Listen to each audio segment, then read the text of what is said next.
June 6, 1944. A German Western Front staff office early morning. General Feldmarschall Gerd von Rundstedt set down the intelligence report and permitted himself a rare smile. The document before him detailed American production of what the report dismissively termed Higgins' boats.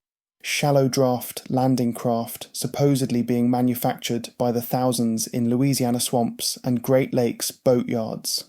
Von Rundstedt, commander of German forces in Western Europe, had 40 years of military experience. He had studied amphibious warfare extensively. He knew what the report didn't say, that successful amphibious assault required specialised vessels built in proper naval shipyards, designed by experienced marine architects, constructed with precision engineering that took years to perfect. The Americans, the report hinted, were building theirs in furniture factories.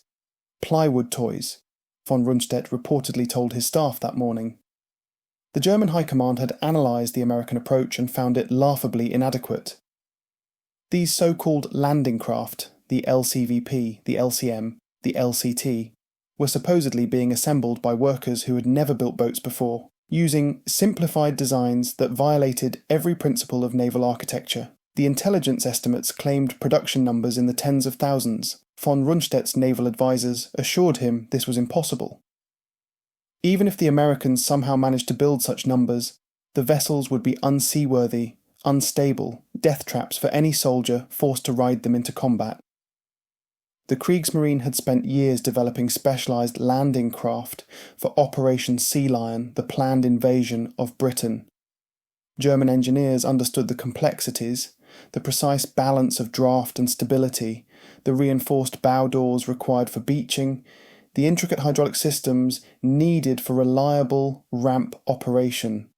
These weren't simple boats, they were sophisticated military vessels requiring expertise and industrial precision. What von Rundstedt didn't know, what German intelligence hadn't grasped, was that Andrew Jackson Higgins had already solved the problem the Germans considered unsolvable. He had created not just a boat, but a manufacturing revolution. And by the time von Rundstedt read that report dismissing American landing craft as plywood toys, more than 20,000 of Higgins' designs were already operational, with thousands more coming off production lines every single month. By day's end, those toys would carry 156,000 Allied soldiers onto the beaches of Normandy. Within months, they would land armies on hostile shores from the Philippines to southern France. Within 2 years, they would carry Marines and soldiers across the Pacific all the way to Okinawa. The mathematics were inescapable. The Allies would conduct more than 50 major amphibious operations during World War II. Every single one depended on a boat that German strategists believed couldn't exist in sufficient numbers. A boat whose inventor German naval experts had dismissed as an amateur, a swamp boat builder who couldn't possibly understand real military requirements. They were catastrophically wrong. Andrew Jackson Higgins was nobody the German High Command would have considered a military philochemistry threat.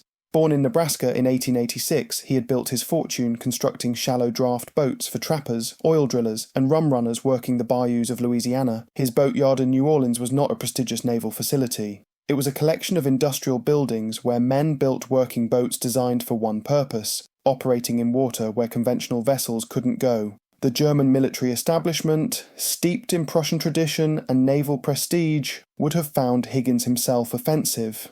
He was profane, confrontational, and dismissive of authority. He had no formal engineering degree. His design philosophy came not from naval architecture textbooks, but from watching boats work or fail in the swamps and shallow waters of the Gulf Coast. When the US Navy initially rejected his landing craft designs in the late 1930s, Higgins told them they were run by a bunch of morons who couldn't see a good boat if it bit them on the arse. But Higgins understood something the experts missed. The most sophisticated design is the one that works under the worst conditions with the least training. His Eureka boat, developed for trappers and oil workers, could run in 18 inches of water, navigate through swamps, approach any shoreline at any angle, and reverse off without becoming stuck. It was simple, reliable, and built from readily available materials by workers with basic skills. When the Marine Corps began searching for landing craft in 1938, Higgins modified his Eureka design. He added a reinforced bow and a ramp. The Marines tested it against conventional naval designs. Higgins' boat could approach a beach at full speed, drop its ramp in seconds, discharge 36 combat-loaded Marines, and reverse back into deep water in less than 4 minutes. The Navy's official landing boat, the Bureau of Ships Design, required 16 minutes to accomplish the same task, and frequently became stuck on the beach, requiring other vessels to pull it free. The German Kriegsmarine, monitoring American naval developments through their intelligence networks, took note of these tests but reached the wrong conclusion. Their analysis focused on the boat's limitations. It was unarmoured, offered minimal protection to troops, and appeared fragile compared to purpose-built naval vessels.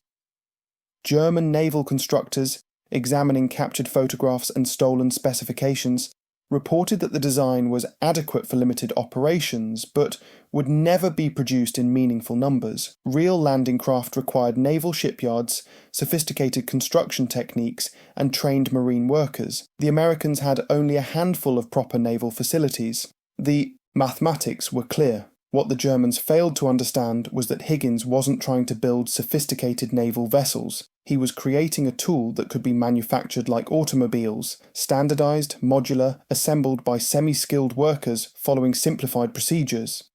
When the Navy finally awarded Higgins contracts in 1941, he didn't expand his New Orleans facility into a traditional shipyard. Instead, he transformed his operation into an assembly line. By December 1941, when Germany was confident that American entry into the war would make little difference to the outcome, Higgins Industries employed 1,500 workers building boats the German Navy considered militarily insignificant. The Kriegsmarine's assessment noted that even if American production increased dramatically, the quality would suffer proportionally. Mass production, German experts argued, was incompatible with the precision requirements of military landing craft. The assessment was filed in Berlin with moderate priority. German attention remained focused on the Eastern Front, where real battles were being fought by real armies using properly engineered military equipment. These American boats, designated LCVP for landing craft, vehicle, personnel, were a curiosity, nothing more. The first mathematical impossibility occurred within 6 months. By June 1942, Higgins Industries employed 20,000 workers. This represented a 14-fold increase in 6 months, a rate of expansion German industrial planners considered operationally impossible. The German assessment of American shipbuilding capacity, based on careful analysis of pre-war production data and infrastructure limitations, had calculated maximum landing craft production at perhaps 500 units per year across all American shipyards combined. Higgins alone was now completing 20 boats per day. The production numbers reaching German intelligence through neutral diplomatic channels were initially dismissed as disinformation. The reports claimed that Higgins had contracted production to 7 additional plants across New Orleans and had begun licensing his designs to manufacturers in Michigan, Pennsylvania, and California. Furniture makers, automobile companies, even piano manufacturers were supposedly building military landing craft, using Higgins's simplified designs and assembly procedures. German naval experts analysed these claims and found them technically absurd. Building boats required specialised equipment, marine railways, launching ways, ship-fitting cranes. It required workers trained in ship construction techniques, familiar with marine materials and construction methods. Most critically, it required access to proper shipyards with water access for launching and testing. Furniture factories in Michigan were 800 miles from the ocean, but the reports kept coming. By September 1942, 14 different companies were manufacturing Higgins boats. The monthly production total exceeded 1,000 landing craft. of various types. The German Naval Intelligence Assessment noted that these figures, if accurate, represented more landing craft than Germany, Britain and Japan combined could produce in 2 years. The conclusion was clear: the intelligence was faulty. What German analysts missed was the revolutionary nature of Higgins' approach. He had broken landing craft construction into modular sections that could be fabricated separately by companies with no maritime experience. A furniture manufacturer in Grand Rapids, Michigan, built boat sections in their factory using standard woodworking tools and techniques. These sections were then transported by rail to assembly facilities on the Great Lakes, where they were joined together, fitted with engines and equipment, and launched. The process took 72 hours from raw materials to water-ready vessel. Workers who had spent their entire lives building cabinets and tables were now constructing military landing craft. Women who had never worked outside their homes became welders, riveters, and boat assemblers. Higgins didn't just hire these workers. He trained them in days using simplified procedures that eliminated traditional maritime skills. A competent furniture worker could learn to assemble an LCVP in under a week. The workforce itself would have horrified Nazi racial theorists. By late 1942, Higgins Industries employed thousands of African Americans. These workers weren't relegated to menial labour. They operated machinery, supervised assembly lines, and constructed complete sections of landing craft. Women comprised an important part of the workforce. Teenage girls barely out of high school welded armour plating to boat hulls. Housewives in their 50s assembled marine engines. German intelligence reports noted the demographic composition of Higgins Industries with a mixture of confusion and contempt. The Nazi ideology that had guided German military planning held that such a workforce, racially mixed, gender-integrated, lacking traditional skills, would inevitably produce inferior products. The mathematical models used by German industrial planners assumed that worker quality directly determined production quality. A workforce of women, African Americans, and hastily trained civilians simply could not manufacture reliable military equipment at scale. The Germans were solving for the wrong variable. They assumed quality control required skilled craftsmen building individual units with careful attention. Higgins had instead created a system where quality control was built into the process itself. Standardized components, simplified assembly procedures, and continuous testing meant that even inexperienced workers produced consistently reliable boats. The boats weren't beautiful, they were functional, they didn't meet peacetime naval standards, they exceeded wartime requirements. By December 1942, American landing craft production had reached 700 units per month. This represented more landing craft than the entire British Empire had built during the previous 3 years of war. German analysts reviewing these figures assumed they represented cumulative production across all American facilities. The actual number was worse. 700 per month was just Higgins' operation alone. Total American landing craft production exceeded 1,200 units monthly. January 1943 brought reports that forced German naval intelligence to reconsider their assumptions. Allied landings in North Africa, Operation Torch, had employed more than 1,000 landing craft of various types. German reconnaissance had photographed the assault, and the images were undeniable. The beaches were covered with American landing boats, discharging troops, vehicles, and supplies in numbers that should have required the entire British and American merchant marine to transport. Korvettenkapitän Heinrich Müller, German naval intelligence officer for the Mediterranean Theatre, filed a detailed report analysing the North African landings. His calculations showed that the Allies had concentrated sufficient landing craft for an operation of this scale to require stripping every amphibious vessel from every theatre worldwide. The British could not possibly mount another major landing for at least 18 months. The Americans, new to amphibious warfare, would need 2 years to rebuild their landing craft inventory for another operation of similar size. Müller's report was professionally prepared, mathematically sound, and completely wrong.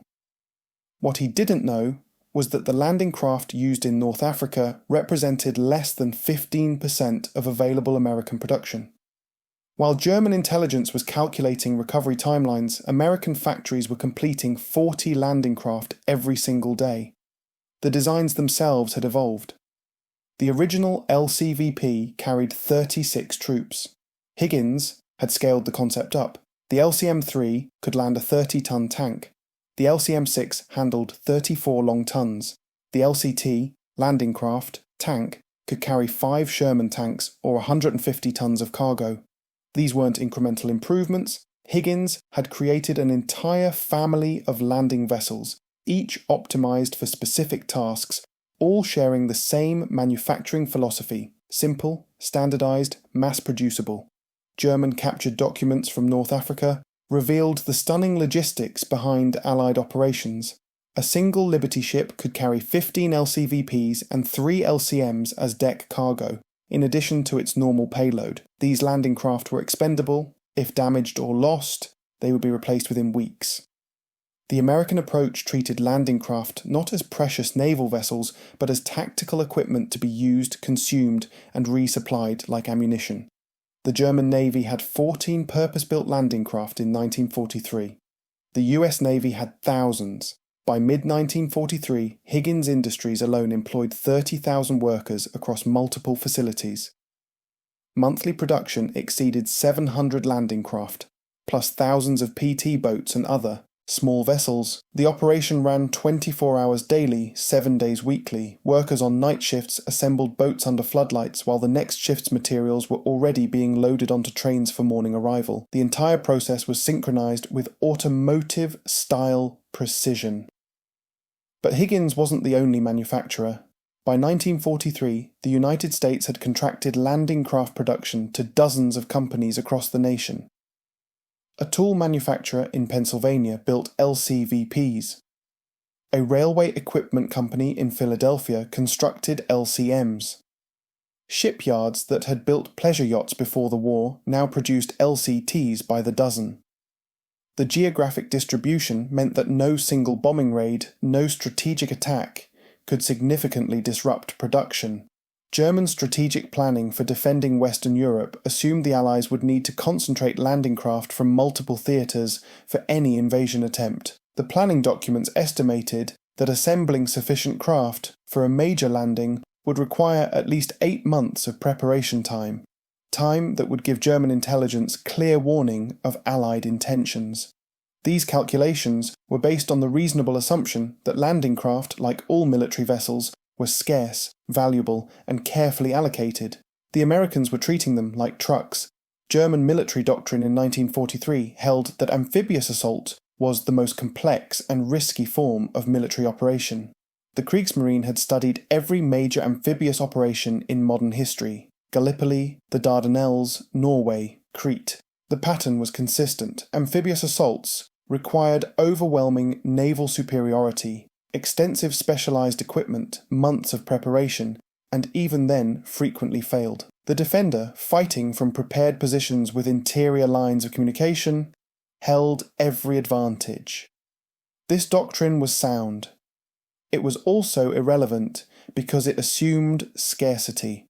Traditional amphibious warfare required careful allocation of limited landing craft to prioritize the most critical equipment and units.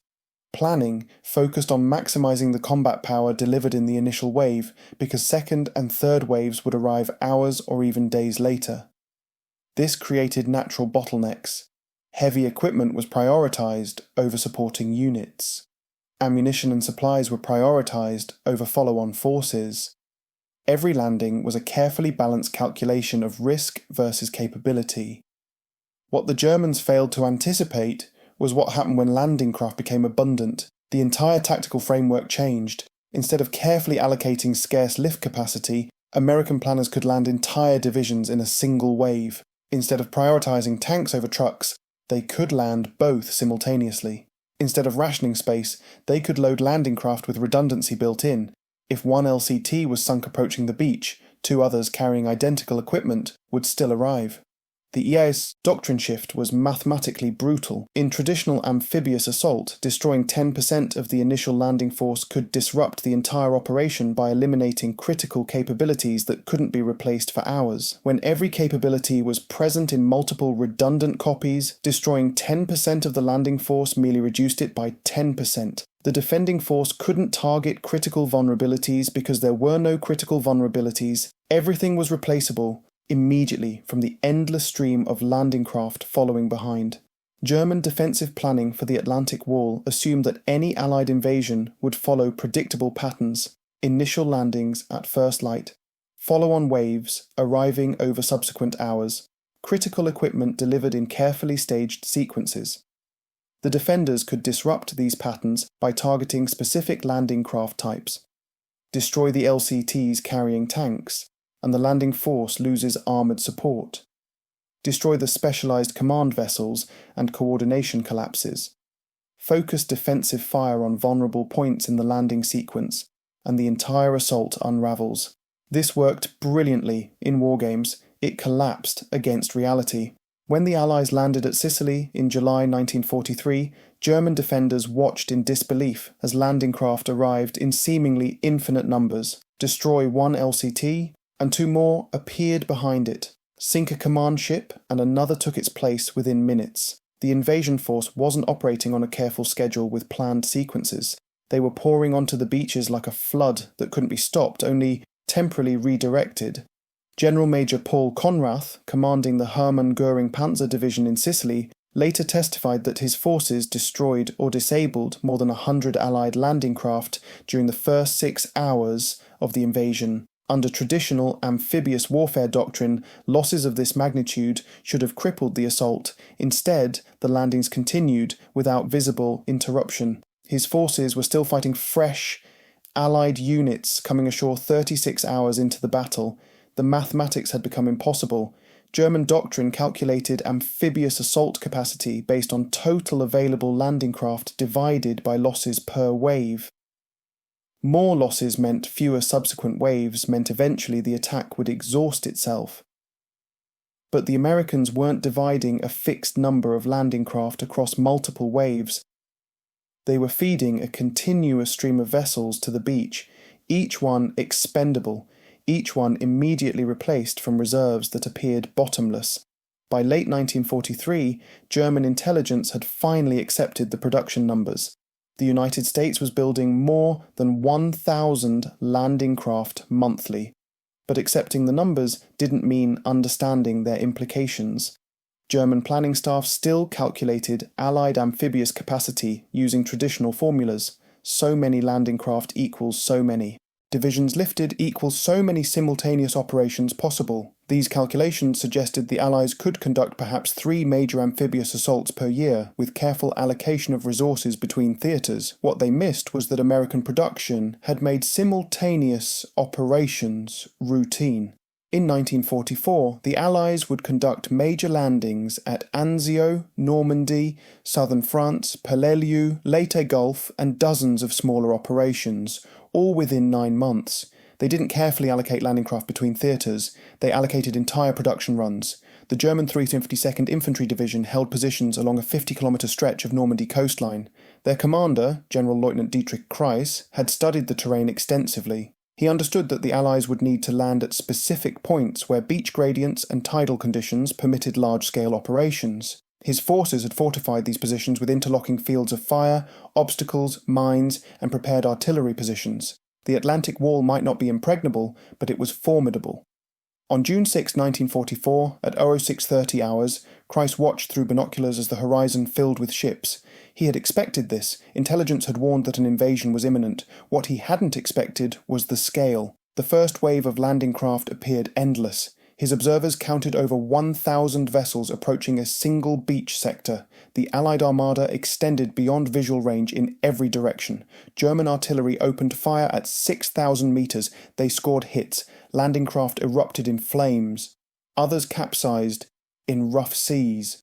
German gunners were skilled, experienced, and firing from prepared positions against exposed targets. They achieved the highest kill rates of any defensive action in the European theatre. It didn't matter. For every landing craft destroyed, 5 more continued forward. The beaches that Christ defended, Omaha and Utah, were designated to receive 50,000 American troops in the initial assault. Traditional amphibious doctrine suggested this would require landing them in sequential waves over 12 to 18 hours, giving defenders time to recover between assaults, reorganize, and focus fire on subsequent landings. Instead, American forces hit the beaches in overwhelming simultaneous waves. Within 90 minutes, 23,000 troops were ashore at Utah Beach alone. By noon, both American beaches had received more than 40,000 soldiers plus thousands of vehicles, tons of ammunition, and complete logistics infrastructure. The German defenders fought with courage and skill. They inflicted casualties that would have broken previous amphibious assaults. At Omaha Beach, American losses exceeded 2,000 men in the first hours. A casualty rate that should have halted the operation didn't halt. Fresh landing craft continued arriving in unbroken sequence. Troops who landed in the third wave passed, destroyed landing craft from the first wave still burning on the beach. They kept moving. By evening, 156,000 Allied soldiers were ashore across 5 beaches. The landing craft that delivered them, more than 5,000 vessels of various types, represented less than 25% of available Allied landing craft in European theatre. Kreiz, retreating from his forward headquarters that evening, passed columns of Allied vehicles already moving inland. The invasion had succeeded not through brilliant tactics or operational surprise, but through simple arithmetic. The Allies had landed more troops, more equipment, and more supplies than German defenders could destroy, faster than German reserves could respond, supported by logistics that couldn't be interdicted. The Atlantic Wall hadn't failed. It had been rendered irrelevant by sheer scale. German radio intercepts captured American communications during the landing. The transmissions revealed something that shocked German intelligence officers. Casualty reports were being processed in real time. Replacement units were already being designated. Additional landing craft were being dispatched with fresh troops to fill gaps. The Americans were treating combat losses like manufacturing defects in a production line, problems to be identified, measured, and corrected through additional resource allocation. Post-battle analysis by German staff officers reached a stunning conclusion. Allied landings could have sustained 3 times the actual casualties, and still succeeded. The reserves were that deep. The landing craft capacity was that extensive. The logistics pipeline was that robust. This wasn't military operation. It was industrial warfare applied to amphibious assault, treating beaches like factory floors, treating soldiers and equipment like raw materials to be processed and delivered according to schedule. Within 48 hours, the Allies had landed 326,000 troops in Normandy. By the end of June, they had delivered more than 850,000 soldiers across the English Channel. The landing craft that accomplished this conducted multiple trips daily, shuttling back and forth between British ports and French beaches in continuous operations that German planning staffs had calculated were logistically impossible. If Normandy was impressive, the Pacific campaign was beyond comprehension. The distances alone should have made sustained amphibious operations impossible. From San Francisco to the Philippines, 6,000 miles. From Pearl Harbor to the Marianas, 3,500 miles. Each of these distances represented more ocean than separated Britain from Normandy, and the Pacific theatre required dozens of simultaneous island campaigns, each one an amphibious assault requiring landing craft, logistics, and support. German observers in Japan, watching American operations in the Pacific, filed reports that approached bewilderment. The Americans were conducting major amphibious assaults against fortified Japanese positions every few months. Tarawa, Kwajalein, Saipan, Peleliu, Leyte, Iwo Jima, Okinawa. Each operation involved thousands of landing craft, tens of thousands of troops, complete logistics infrastructure, And unlike Europe, where damaged landing craft could be repaired at British ports and returned to service within days, Pacific operations were conducted across ocean distances that should have made such turnarounds impossible. The solution was characteristically American.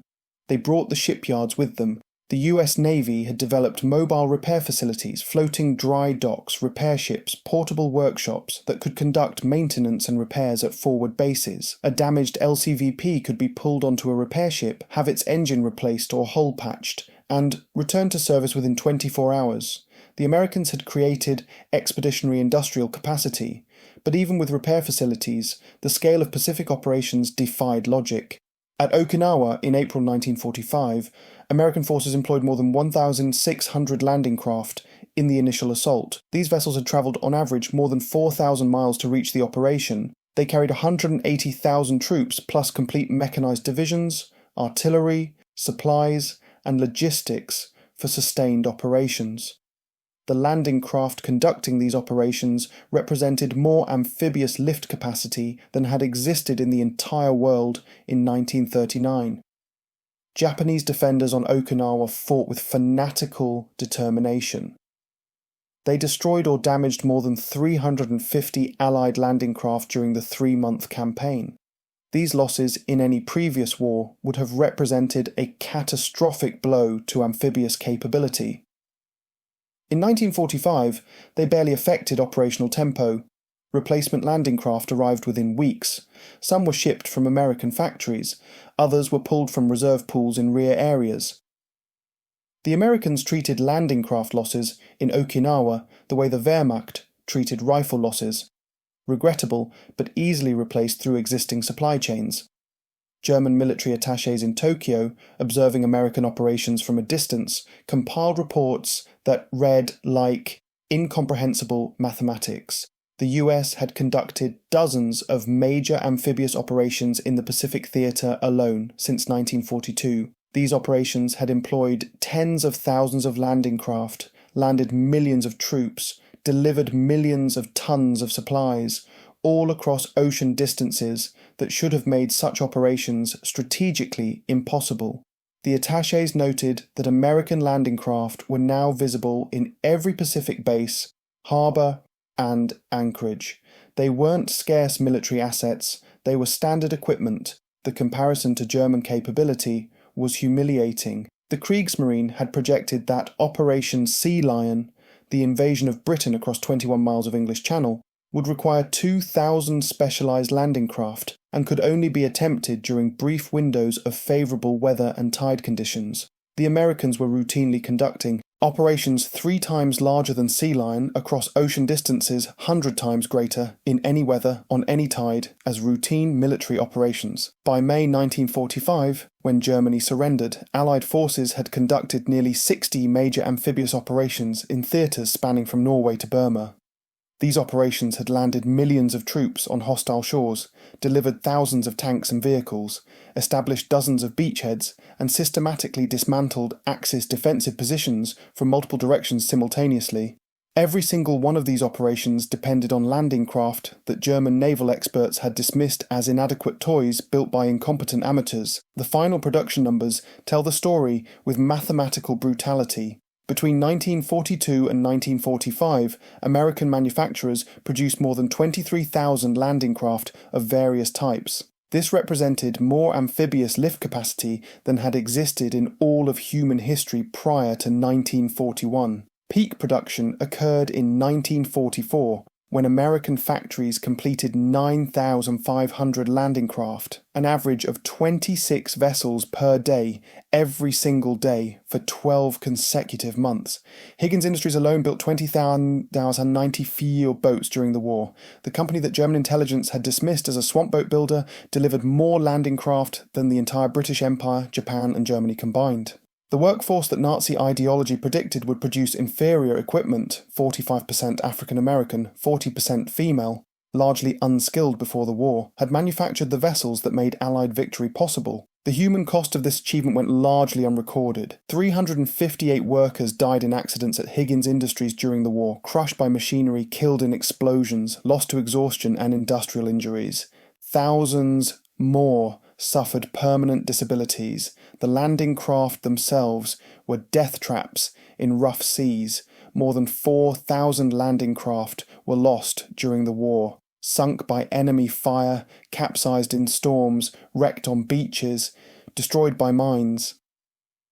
The crews and troops aboard them often died with no official record, listed simply as lost during amphibious operations, but the boats kept coming.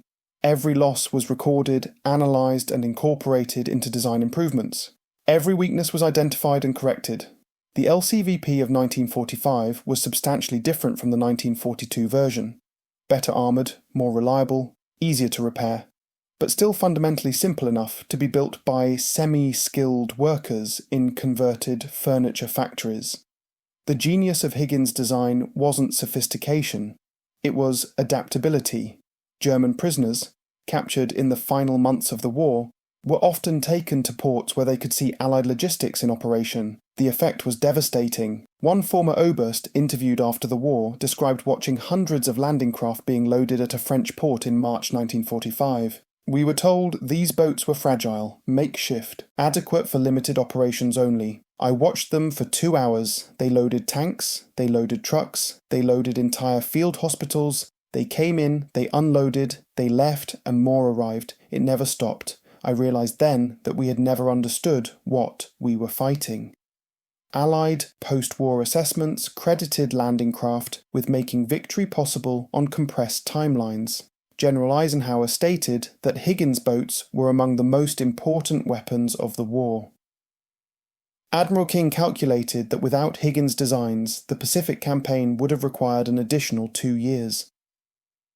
Strategic bombing assessments concluded that landing craft delivered more combat power to enemy shores than any other weapon system in history. Andrew Higgins died in 1952, largely forgotten, his company bankrupt. The factory that had employed 30,000 workers was abandoned. The assembly lines that had produced 26 landing craft daily were silent. The workers who had built boats in furniture factories and piano workshops returned to peacetime occupations. The thousands of landing craft that had changed history were scrapped, sold for surplus, or left to rust in backwater harbours. But the lesson remained. The Germans had dismissed American landing craft because they violated every principle of proper naval architecture. They were too simple, too crude, built by unqualified workers using inadequate materials. Nazi ideology predicted that such an approach would inevitably fail. German naval experts, drawing on centuries of maritime experience, calculated that mass production would sacrifice the precision required for military effectiveness. They were solving for perfection. Higgins solved for sufficiency. The Americans didn't build the best landing craft, they built landing craft that were good enough, in numbers that made good enough overwhelmingly superior to perfect. They treated landing craft not as precious military assets, but as tactical equipment to be used, consumed and replaced. They created industrial capacity that could sustain continuous operations indefinitely. The mathematics were inescapable. Germany built fewer than 1,000 landing craft during the entire war. The United States built over 20,000. That ratio, 25-1, represented more than industrial production. It represented a fundamental difference in how democracies and totalitarian states approach problems. Germany sought perfection through expertise and control. America sought sufficiency through scale and adaptability. Germany's 14 perfect landing craft sat idle, while America's 23,000 adequate boats invaded on every shore. In June 1944, as American forces poured onto Normandy beaches from thousands of Higgins boats, General Marshal von Rundstedt finally understood his error. The intelligence report he had read that morning, the one that had made him smile, hadn't been wrong about the numbers. It had been conservative. The Americans hadn't built tens of thousands of landing craft despite having no proper shipyards. They had built them because they had no proper shipyards. The factories, the workers, the simplified designs, the mass production that German experts had dismissed as impossible, all of it had worked precisely because it violated traditional rules. The sound of landing craft engines filled Normandy that day. 20,000 boats built in furniture factories by housewives and teenagers carrying the armies that would destroy the Third Reich. The plywood toys had won the war. And somewhere in Louisiana, in workshops now silent, the sound of assembly lines had already moved on to the next impossible thing.